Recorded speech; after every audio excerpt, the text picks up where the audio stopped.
Alright, so have you guys ever wondered how websites like G2A and some other websites sells game for way more cheaper than the first party sellers such as Steam and Epic Games, and you guys have no idea how dirty business these websites are doing, and because of them a lot of small developers are losing millions of dollars every single year. And not just that, even the big companies are losing millions of dollars. And by the way, after you watch this video, you'll never ever buy games from those websites ever in your life. So let's talk about that. And first of all, we're going to talk about how these websites gets the game, or you can call sourcing.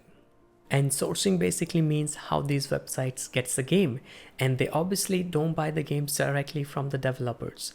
So the sourcing falls in three categories. First, they buy game from the hackers. I'll tell you how. Second is money laundering, and you guys heard it right. And the third one is by chargeback. So let's talk about hackers. So how these websites gets the game from hackers.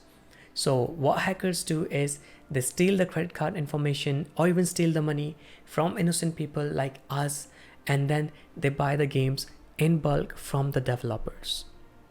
And they buy the games in bulk because they want to make profit, obviously. So let's say they bought the game keys from Ubisoft, right? They bought, like, let's say 100 game keys, and then they sold the same game keys to the websites like G2A for way more cheaper, and they're not going to lose money because they're not using their own money to buy the keys, right? So let's say they bought 10 game keys for $100, just an example, and they sell those keys to websites for, let's say, $50, and website sells the game. So that's how they get the game, by using hackers.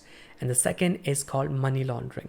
So what money laundering is, I mean, you guys probably know about it, but how they're using money laundering in the gaming industry is, you guys know some people make black money, that is like, getting money by using some illegal work, and they use that money to buy the game keys, and then they sell the game keys to the websites. So in that way, they're turning the black money into white money, and then they can tell people, oh, I'm selling games. So that's how money laundering is being done in the gaming industry. And because of these, a lot of developers are losing hundreds of millions every single year. And we always complain why developers are not making good game, because they're losing money. They don't want to put efforts, and we are the one who are buying games for cheaper from the websites like G2A. And the third category is called chargeback. So what chargeback is, let's say I have a credit card, I use that credit card to buy the game from a company. Let's say I bought the game from Steam, right? I paid $100 to buy the game from Steam, and then I call my bank and tell them, oh, there's some unauthorized transaction on my credit card and I didn't make that charge. So I got the game key, and then I called my bank and told them it's an unauthorized transaction. So what banks does is they call the company, for example Steam, and they tell them it's an unauthorized transaction, you have to return the money. So I get my money back, and then I'll still have the game because the game keys cannot be returned. I already used the game key. So that's how chargeback is done, and because of that, developers are also losing money. And by the way, websites like G2A does the same thing.